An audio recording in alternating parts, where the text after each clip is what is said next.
Hey guys, it's me, Sheepless Needles, vegan podcast that's not about being vegan, where we talk about all sorts of fun stuff. We talk about knitting, we talk about gaming, we talk about books, we talk about cats. I've got one in my lap.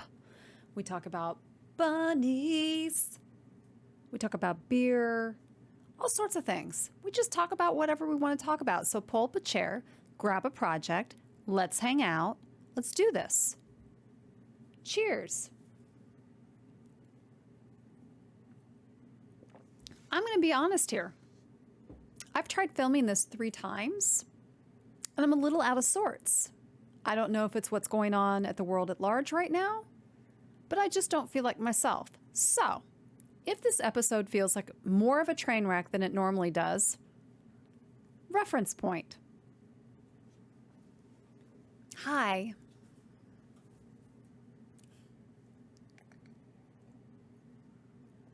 Okay, so the last time we were together, I was still working on this wonderful cowl that I am wearing. This is the Versa cowl. I'm probably going to mispronounce the designer's name, so bear with me. Amy Pelletier. I will link it in the show notes. You guys, this is such a great knit. It's an easy knit. I cast this on in early February. I wanted something to knit along with my February project. So it took over though, and I couldn't stop knitting on it. And I love it, you guys. I love it so much. It's so cozy warm. I knit this using 2 different yarns. I used Universal Yarns Cotton Supreme in their worsted weight. And then I used Birdie Knits, which is a indie dyer on Etsy. Hers is the lighter colorway in the pattern, and it is called Emmelyne, and it is the anniversary colorway. I believe it's still available. Even if it's not, go check out her store. Her dye work is incredible. Incredible. I have 2 other skeins from her that I'm just saving for the right project. I saved this. I think I've had this for almost a year before I found the right project for it, and I love it. Here, let me take this off so I can show it to you. Oh, it's like a 70s commercial for Wella Balsam. Wella Balsam? Whatever it was called. Okay. Ta-da! You guys. So obviously it's a pattern that's kind of split in half. There's stripes and then there's like a seed stitch. But you can even tell in that seed stitch area that there's 4 separate sections. And it's just because you change your main color. And then you come to the stripes. You guys, easy knit, well-written pattern. The only thing I would change, and this is knitter's problem, not pattern's problem. I did not realize how loose of a knitter I was. I think I should have gone down in a needle size in this section of the pattern, and I didn't, but that's okay. I love it. The other thing is, the last time we were talking, I was talking about jogless stripes and you know, working on that, and it was kind of a hot mess. I just kind of wanted to show you where that ended up. So hold the line. Boop, boop, boop, boop. All right, so obviously ugly seam, but you know what? It's in the back. I give 0 you-know-whats. I'm putting this back on because I'm cold. You guys, come on. It's super cute. Go knit it. You won't regret it. 'Tis the season for cowls. Hi, Maggie. Ooh. Okay, so I finished this, and I'm still working on my Comfort Fade Cardi. This is part of a knit-along with the Vegan Knitting and Crochet group on Ravelry. If you're not familiar, show notes and go join, because come on. Okay, so this little cardigan is living in my Katydid bag. This is the Tarot bag. You guys, look how cute this is. Come on. Pleather. Let's go. The last time we talked about this cardigan, I was seriously concerned that it was going to be like too small and I was going to need to give it to my mom. You guys, I tried it on. The fit's fine. But what I'm concerned about now are the front panels of the cardigan. Let me show this to you. Now, it's not going to show very well at this stage, and I think maybe the next time that we're together, this will make a little more sense. But here's where I'm at, right? Okay, so obviously you can see my fade. Now, the back fits, you guys. That's what I was worried about. I was worried that it wasn't going to fit. What I am concerned about now, and let me see if I can, obviously a cardigan, it's going to hang, right? It's these front panels, right? Okay, so now if you look at the pictures of the pattern, this is not a cardigan that meets at your sternum at all. It literally sits kind of like dead center of the chestal region. Even in the picture, she's wearing it and she's like pulling it closed. That should have triggered in me, oh, it didn't, and it should have. I don't know how I'm going to feel about the fit of this when I'm done. However, the last section of the pattern is the actual massive collar. And that collar runs the length of the cardigan from top to bottom, around the back. It's not a hood, but it is a sizable collar. Jury out until I get there. Here's what I think. I am very close to getting to the hem portion of this. And I think I'm going to do probably like that, maybe, of ribbing. And it'll be in, oh, I nearly lost an eye, in the brown. I should have that knocked out, I would hope, by next weekend. But, whatever. Then I'll knock the arms out, and then I'll hit the collar. So I am going to guesstimate end of March on this. And jury out. We'll see. We'll see. I did SOS my knitting group. I got very good feedback.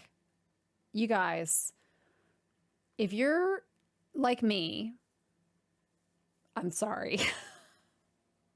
I'm sorry if you have that chaos. But if you do have that chaos, reach out when you have questions about your knitting, because people are so helpful. And I don't even know that something that is like second nature to them that they don't think twice about is something that helps me immensely. So never hesitate to ask a question in that Ravelry group. People are extraordinarily helpful and knowledgeable and just uber talented. And I can't speak more highly of them. So cheers to that group. I love you guys. I think you're phenomenal. And you put up with me, which I don't know why. So the cardigan is in process. The other thing was I had rolled a D8 for a pattern to knit alongside the cardigan because I was finishing this cowl. I like to have two projects to toggle between for sure. And truth be told, I probably have like 6 projects on my needles upstairs, so there's definitely more. However, I rolled a D8, I picked, and I rolled on the pattern Springbound mitts. Oh, Erica Heusser. Thank you, Camille, for the pronunciation. It is Heusser. It is a wonderful, wonderful pattern. I will have Steve put a photo here so you can see it. I love it. I'm going to have to delay that pattern slightly because I had purchased yarn, or I had yarn for it.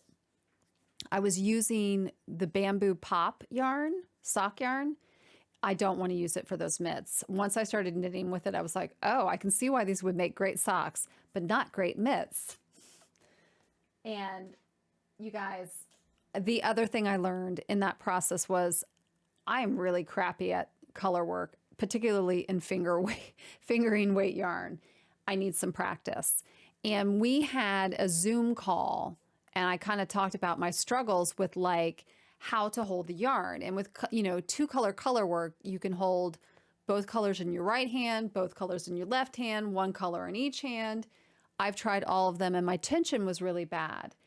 And there's a woman who was on the call who is she's phenomenal, but she's knitting these socks with a cat. Oh my God, they're just beautiful. First of all, she has a cat, and she has a Mancoon cat, and he has ear tufts, and he's the most handsome cat. Well, he's not the most handsome cat ever, but he's one of the most handsome cats ever, because, you know, I have a handsome cat, and I can't, you know, you can't pick favorites. Anyway, she showed me how she was holding her yarn, and it was incredibly helpful. And it also led me to purchasing a yarn guide. And let me pull these out, and I'll just put them on my fingers so you can see them. Now, I got these at Knit Picks. So, as you can see, you would thread your 2 colors on either side there. And this one, it opens up, and you just, you know, you lay your yarn down and then you close it. So this prevents your strands from twisting, because the issue that I was having is when I was holding them, you know, the yarns in one hand, like my finger was going bananas and I couldn't keep these strands separate. So I'm going to practice with these. I just got them in the mail. I got these through Knit Picks. You guys, these are under $2. So I will report back once I have practiced. And I think I actually may set up my rig upstairs and film myself practicing. And then we'll kind of review how I feel about these. Whoa, man down. Oh no, hold on. Come here. Where are you going, dude? I will report back on those. Now, I also knew that I wasn't going to be using the bamboo pop sock yarn for that because it was just too elasticy. So I went ahead and picked up my standby, which you know, if you haven't knit with this, it's great. And it's, you know, it's just Knit Picks Comfy. And this is, let me see if I can read with my glasses. I don't have glasses on. Did you just like how I said I'm going to see if I can read with my glasses? I don't have glasses on. I am a train wreck. Okay. This is 75% Pima cotton, 25% acrylic. Here's the deal with the mitts. I didn't want to use 100% cotton because I still feel like it needs to have some fiber that pulls it back together. Does that make any friggin' sense? I just think 100% cotton would have been not what I wanted. So I am going to practice, and then these will be the Springbound mitt. Wish me luck.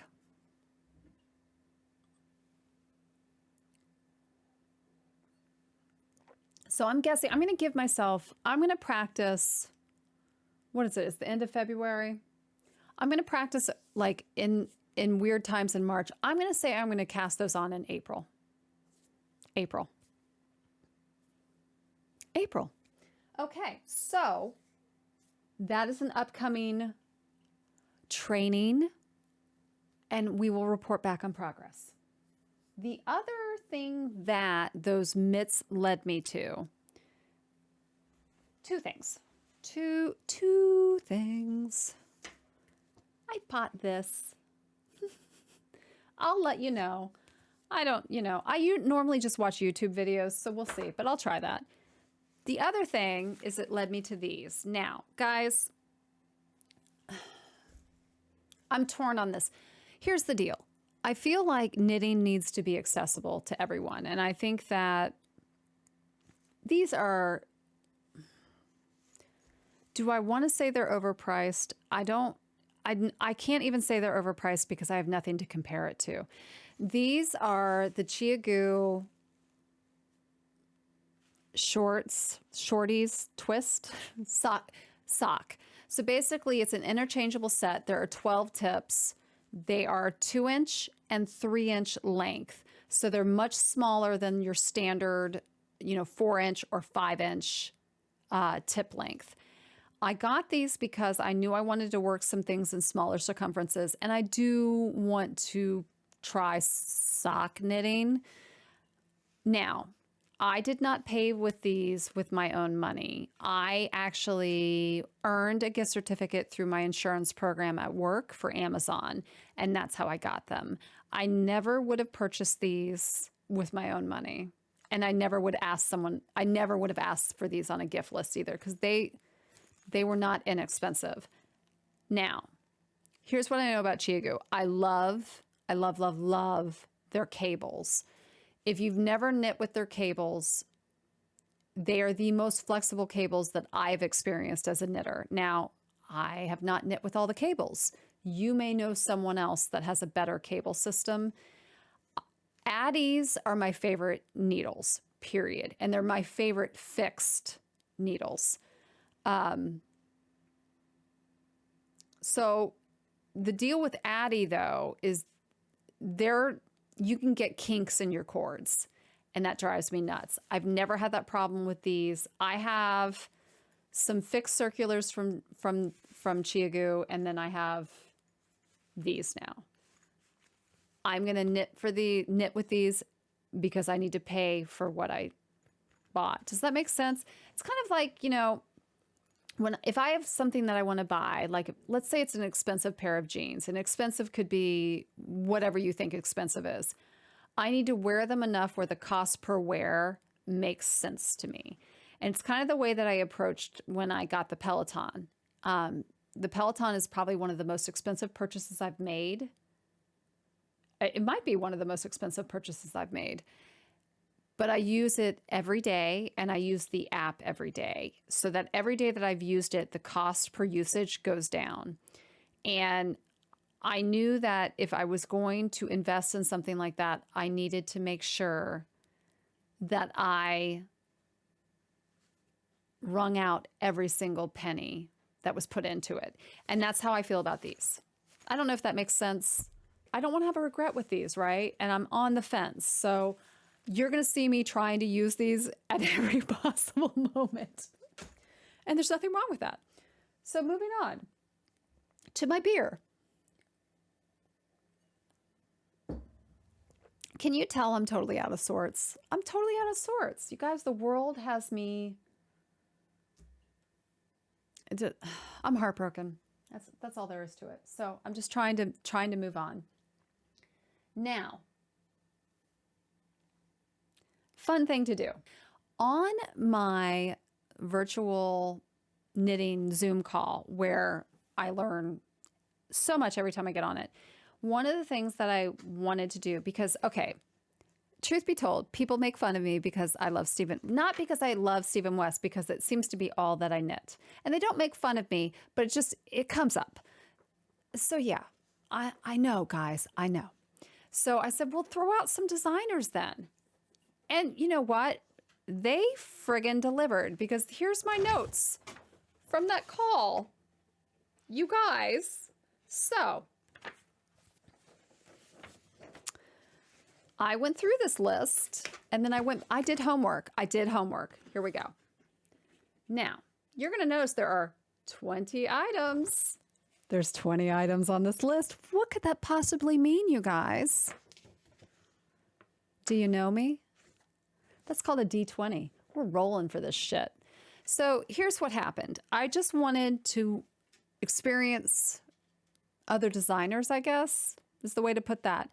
And dudes on this call delivered, because I will tell you, there was one designer in particular who I wish had more patterns, but her name is Judith Bryan, and dudes, right up my alley. Anyway, she's number 15.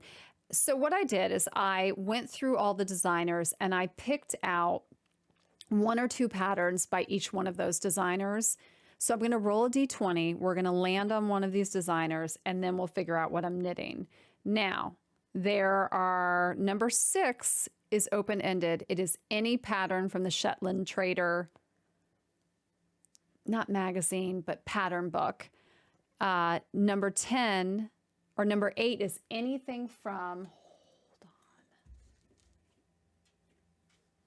What you doing back there, Harvey? I hear your little feet pitter-pattering. Anything from any of my pom-pom magazines. Okay. This is the newest one, you guys. Beautiful. Way too much mohair for a vegan to handle, but beautiful. And we're going to need to find a really good substitute for mohair. And by the way, I've got bunny hair up my nose right now. So anyway, I threw some things in here that were not designer specific. So you'll see Radical Self-Care, that's from a book. Outlander Knits, that'll be from a book. We're just going to roll this. Where did I put? Oh, I'm losing my mind. For those who know, you know. Okay, you guys, these dice, come on. Can you friggin' see that? This is black obsidian and the numbers are raised. Give me a friggin' break. Wyrmwood. Come on. Come on. If you've never experienced a D20 or know what I'm talking about, because this came up on the call too, it is a 20-sided die. So you can roll anywhere from a 1 to a 20. And in D&D land, or Dungeons and Dragons land, a 1 is a natural 1, which is a failure, or a really funny attempt at something. A 20 is a critical hit, so you can double your damage, or it's just something phenomenal. DM's choice on that, you know what I'm saying? So what we're going to do, we're going to roll. We're just going to roll. Let's see what I roll. And that, okay, what's going to happen is this is going to be my April, May project. And the reason why I'm doing this so early is because I need to be a better planner, and I have not been a good planner. So this is me testing my planning skills that you will have to hold me accountable to. I guarantee you right now, I'm probably going to fail, but that's okay. Oh my God, I can't even see. Okay, I just moved the dice completely. I need to not do that. Hang on, I got to re-roll that, sorry. Okay, I'm not moving the tray. I just need to, okay, I've got to move the tray, but I can't really see. All right, I'm just going to pick it up, and it's this panel that my finger is on. That is a 9, right?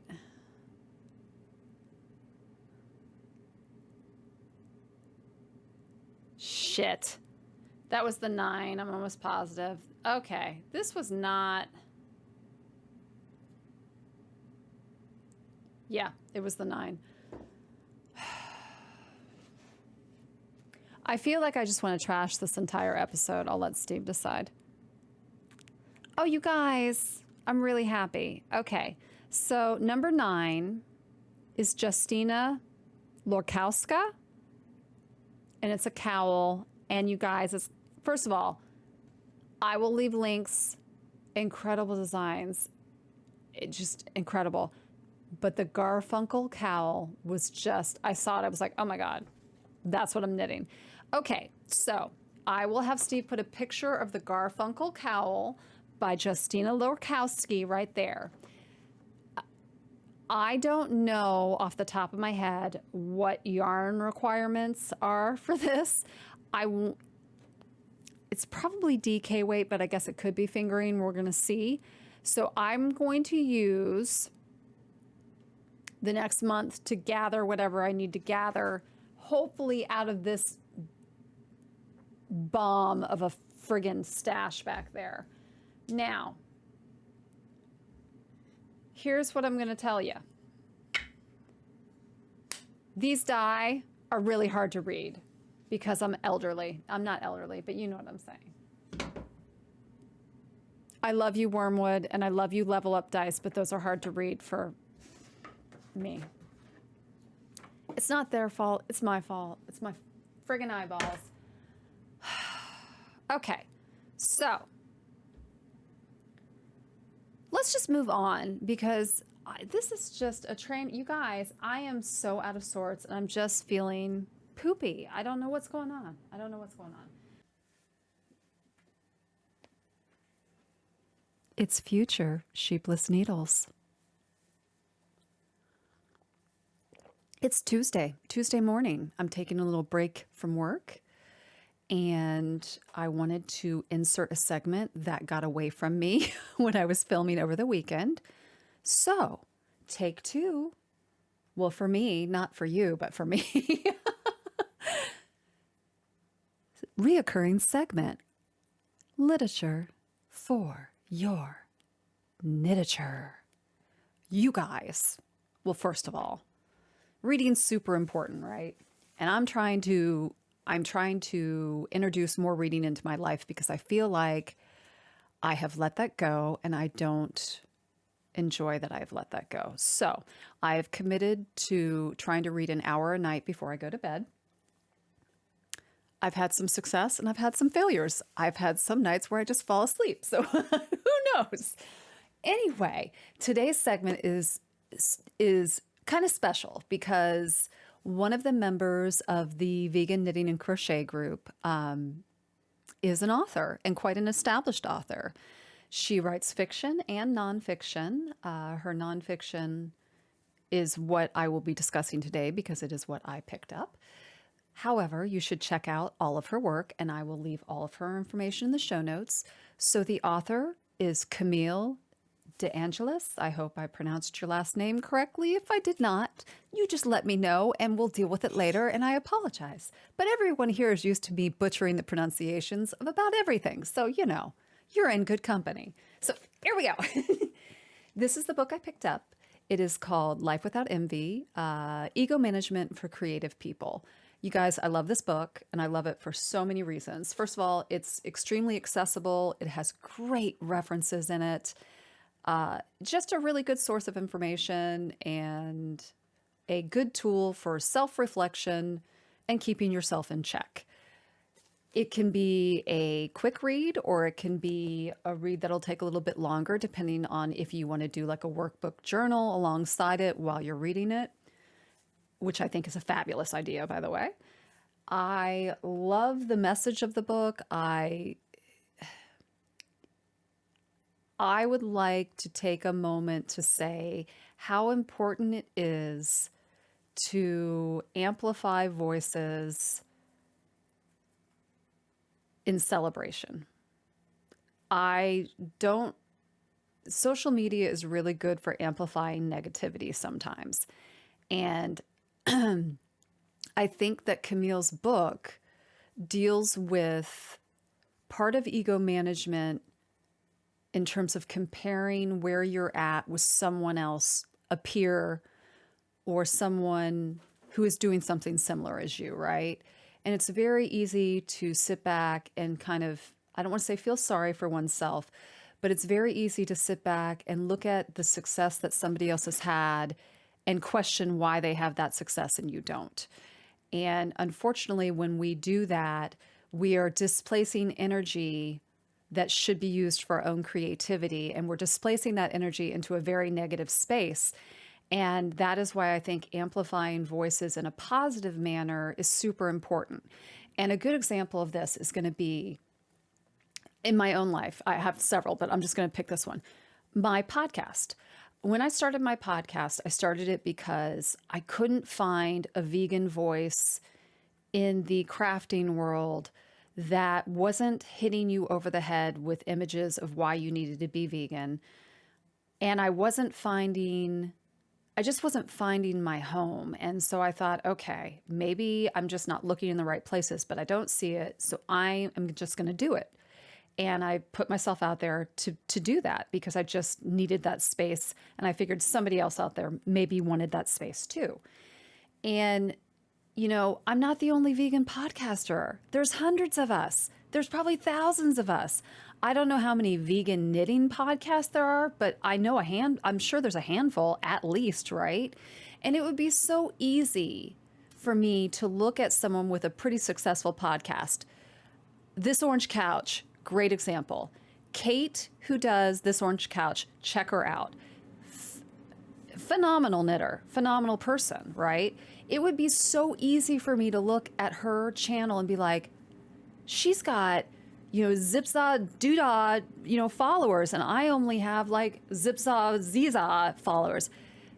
I am so happy that there is another vegan knitter out there who is being brave and putting themselves out there in a pretty non-vegan world, to be blunt. I want to amplify that from the rooftops. And the day that I look at her success, or I look at what she or what any other vegan podcaster is doing and I am jealous of it, is a day that I need to stop. Because my goal is to have a happy vegan world. My goal is not to sit back and feel sorry for myself for whatever stupid reason, right? That's what this is about. So, anyway, pick up that book. Pick it up. Read it. Do some work. Do some introspective gardening, as they say. And then check out some of her fiction books. Now, I will be honest, I have not read any of her fiction. I am trying to get back on the saddle of reading again, so maybe I should. But I do know that one of her books, Bones and All, is the title of the book, is being made or has been made into a movie. I don't know if we're in pretense, post tense, or past tense. I'm not sure. But definitely check her out. I will leave Camille's website in the show notes. And, you know, come on. Let's support. Let's amplify. Let's... You know, vegans are doing great things, people. We're doing great things. So let's just give a cheers to all of us, right? Including myself. I don't know what great thing I'm going to do today. It probably involves an Excel spreadsheet. Ugh. So, literature for your knitature. Get on it, man. Support vegan authors. And I think that's this segment. That is I don't know if this is my second or third version of literature for your knitature, but I think I'm going to continue with it. This week, I am not going to do a slideshow of the bunnies, and I want to explain why. One, we have so many photos that are stuck on a hard drive that I need to get off to be able to show you, and we just haven't gotten around to doing it. Two, to be frank, it is heart-wrenching to go through some of those photos. And I have noticed that when I've put together those slideshows for the rest of that day, I'm just off and on crying. And I don't know that that is the healthy thing for me to be doing if that's the reaction that my psyche is having to it. So I will come back to that when I'm in a little bit of a better mental space. I probably need to get back to work. I don't think that's not for me. Anyway, I just want you to understand that the love that I have for the rabbits that we have rescued, even though some of those rabbits have been gone for over a decade, the loss of that little soul still affects me greatly. And I didn't realize when I started that segment that I was going to have such a visceral reaction as I've had, because I thought maybe time would make me feel a little differently. And I guess what we've learned is, even though, you know, I have a tough exterior to some extent, the insides are not matching the outsides on that. So we will come back to that when I am ready. So, your assignment is to take care of yourself and to love yourself so that you can take care and love one another. Easily done, right? You just got to get on that introspective gardening. That will help. Maybe that should be the title of this episode. So anyway, guys, please take care of yourselves. Love yourselves. I love you. You know, I'm here. You're not alone. So I will see you guys on the next podcast. Until then, have a great couple weeks, and I'll see you soon. Toodles!